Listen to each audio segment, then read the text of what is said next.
Welcome to my channel. और आज की हमारी क्लास है वर्ल्ड हिस्ट्री की।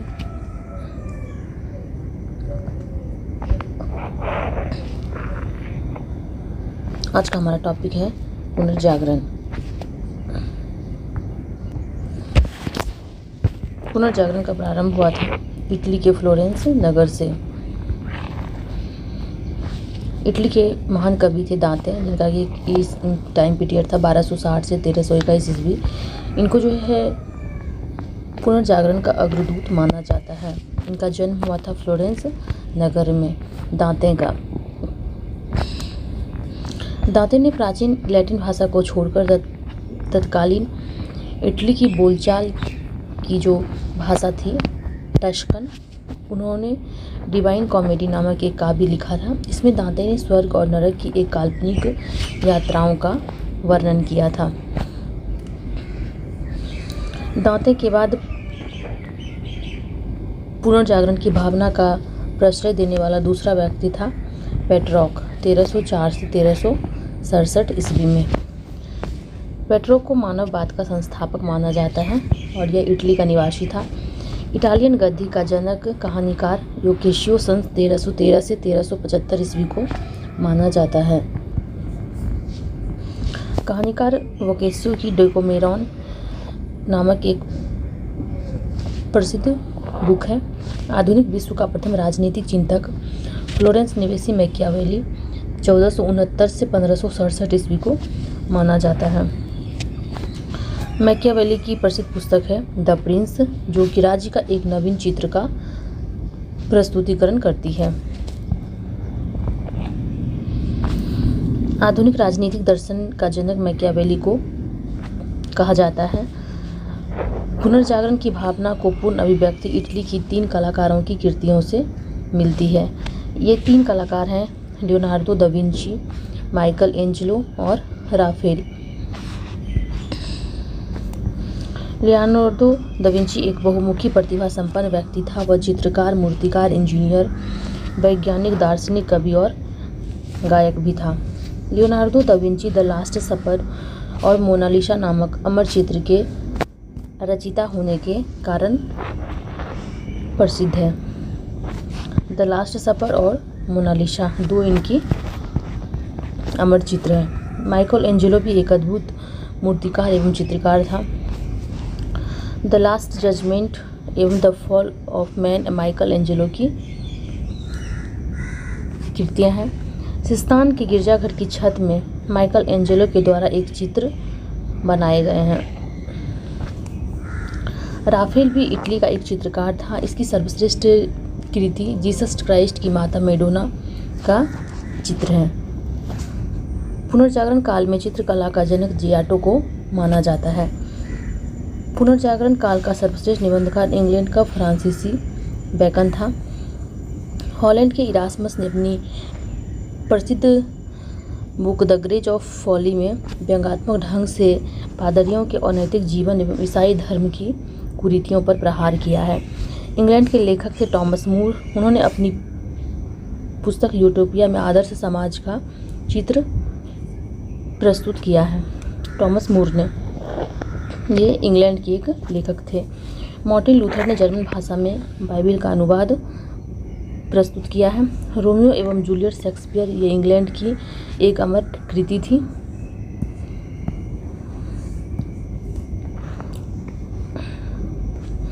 इंग्लैंड के रोजर बेकन को आधुनिक प्रयोगात्मक विज्ञान का जन्मदाता माना जाता है। पृथ्वी सौर मंडल का केंद्र है। इसका खंडन सर्वप्रथम पोलैंड निवासी कॉपरनिकस ने किया था। गैलीलियो 1560-1642 ईस्वी में कॉपरनिकस के सिद्धांत का समर्थन किया। जर्मनी के प्रसिद्ध वैज्ञानिक केपला या केपलर 1571 से 1630 ईस्वी में गणित की सहायता से यह बतलाया कि ग्रह सूर्य के चारों ओर किस प्रकार घूमते हैं। न्यूटन 1642 से 1726 ईस्वी में गुरुत्वाकर्षण के नियम का पता लगाया न्यूटन ने। धर्म सुधार आंदोलन की शुरुआत हुई थी 16वीं सदी में। धर्म सुधार आंदोलन का प्रवर्तक मार्टिन लूथर था, जो कि जर्मनी का रहने वाला था और इन्होंने ही बाइबिल का अनुवाद करवाया था जर्मन भाषा में। धर्म सुधार आंदोलन की शुरुआत हुई थी इंग्लैंड में। जॉन विक्लिफ को धर्म सुधार आंदोलन का प्रातःकालीन तारा कहा जाता है। इसके अनुयायी लोलार्ड्स कहलाते थे। अमेरिका की खोज की थी क्रिस्टोफर कोलंबस ने। अमेरिगो वेसुसुपी इटली के नाम पर अमेरिका का नाम अमेरिका पड़ा था। प्रशांत महासागर का नामकरण स्पेन निवासी मैगेलन ने किया था। समुद्री मार्ग से संपूर्ण विश्व का चक्कर लगाने वाला प्रथम व्यक्ति था मैगेलन। हमारा दूसरा टॉपिक है अमेरिका का स्वतंत्रता संग्राम। अमेरिका में ब्रिटिश औपनिवेशिक साम्राज्य की नींव जेम्स प्रथम के शासनकाल में डाली गई थी। रेड इंडियन अमेरिका के मूल निवासी थे। अमेरिका का स्वतंत्रता युद्ध हुआ था 1783 ईस्वी में। पेरिस की संधि के तहत इसको समाप्त किया गया था। अमेरिका को पूर्ण स्वतंत्रता मिली 4 जुलाई 1776 ईस्वी को। अमेरिका स्वतंत्रता संग्राम का नायक था जॉर्ज वॉशिंगटन, जो कि बाद में अमेरिका का प्रथम राष्ट्रपति भी बने थे। अमेरिका स्वतंत्रता संग्राम का तत्कालीन कारण था बोस्टन की चाय पार्टी, जो कि 16 दिसंबर 1773 ईस्वी को हुई थी। इसी घटना से अमेरिका का स्वतंत्रता संग्राम आरंभ हुआ था और इस घटना के नायक थे सैमुअल एडम्स। प्रजातंत्र की स्थापना सर्वप्रथम अमेरिका में ही हुई थी। इसे ही आधुनिक गणतंत्र की जननी कहा जाता है। धर्मनिरपेक्ष राज्य की स्थापना भी सर्वप्रथम अमेरिका में ही हुई थी। अमेरिका स्वतंत्रता संग्राम के दौरान अमेरिका वासियों का नारा था, प्रतिनिधित्व नहीं तो कर नहीं। संसार में सर्वप्रथम लिखित संविधान संयुक्त राज्य अमेरिका में 1789 ईस्वी में लागू हुआ था। 1781 ईस्वी की उपनिवेशी सेना के सम्मुख आत्मसमर्पण करने वाला ब्रिटेन का सेनापति था लॉर्ड कॉर्नवालिस। अमेरिका विश्व का ऐसा पहला देश है जिसने कि मनुष्यों की समानता तथा उसके मौलिक अधिकारों की घोषणा की थी। अमेरिका में दासों के आयात को 1808 ईस्वी में अवैध घोषित कर दिया गया। अब्राहम लिंकन अमेरिका के राष्ट्रपति हुए 1860 में। अमेरिका में गृह युद्ध की शुरुआत हुई थी 12 अप्रैल 1861 को दक्षिण एवं उत्तरी राज्यों के बीच। दक्षिणी राज्य दासता के समर्थक थे, जबकि उत्तरी राज्य दासता के विरोधी थे। अमेरिका गृह युद्ध की शुरुआत हुई थी दक्षिण कैरोलिना राज्य से। इसी युद्ध के फलस्वरूप ही दास प्रथा का अंत हुआ था। 1 जनवरी 1863 ईस्वी को अब्राहम लिंकन ने दास प्रथा का उन्मूलन कर दिया। प्रजातंत्र जनता के द्वारा और जनता के लिए शासन है। प्रजातंत्र की यह परिभाषा अब्राहम लिंकन ने दी थी। अब्राहम लिंकन की हत्या जॉन विलियम्स बूथ नामक व्यक्ति ने 4 मार्च 1865 ईस्वी को कर दी।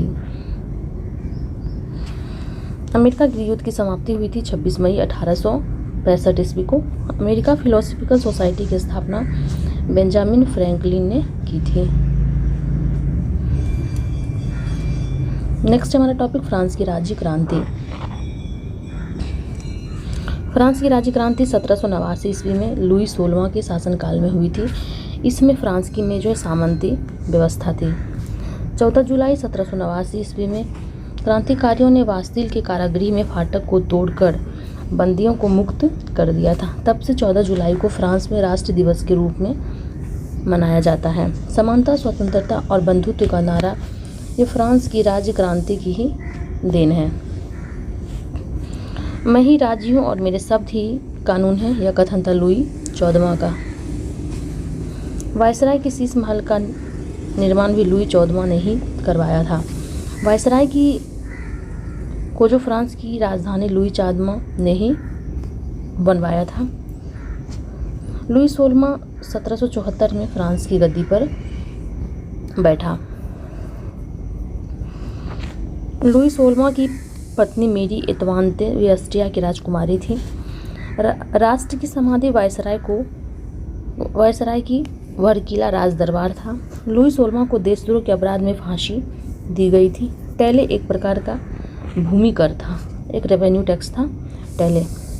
फ्रांसीसी क्रांति में वोल्टेयर, मोंटेस्क्यू एवं रूसो ने सर्वाधिक योगदान दिया। वोल्टेयर चर्च का विरोधी था। रूसो फ्रांस में प्रजातांत्रात्मक शासन पद्धति का समर्थक था। 100 चूहों की अपेक्षा एक सिंह का शासन उत्तम है, यह जो है उक्ति वोल्टेयर की थी। सोशल कॉन्ट्रैक्ट रूसो की एवं लेटर्स ऑन इंग्लिश ये वॉल्टेयर की रचना है। सोशल कॉन्ट्रैक्ट रूसो की एवं लेटर्स ऑन इंग्लिश ये वॉल्टेयर की थी। कानून की आत्मा की रचना मॉन्टेस्क्यू ने की थी। स्टेटस जनरल के अधिवेशन की शुरुआत 5 मई 1789 ईस्वी को हुई थी। माप तौल की दशमलव प्रणाली ये जो है फ्रांस की ही देन है। सांस्कृतिक राष्ट्रीयता का जनक हर्डर को कहा जाता है। नेपोलियन का जन्म हुआ था 15 अगस्त 1769 को कोर्सिका द्वीप की राजधानी अजोशिया में। नेपोलियन के जो है फादर का नाम था कार्लो बोनापार्ट। नेपोलियन ने ब्रिटेन के सैनिक अकादमी से शिक्षा प्राप्त की थी। 1796 में नेपोलियन ने इटली में ऑस्ट्रिया के प्रमुख को समाप्त किया। फ्रांस में डायरेक्टरी के शासन का अंत 1799 ईस्वी में हुआ था। नेपोलियन 1799 ईस्वी में प्रथम कौंसल बना और 1802 में जीवन भर के लिए कौंसल बना।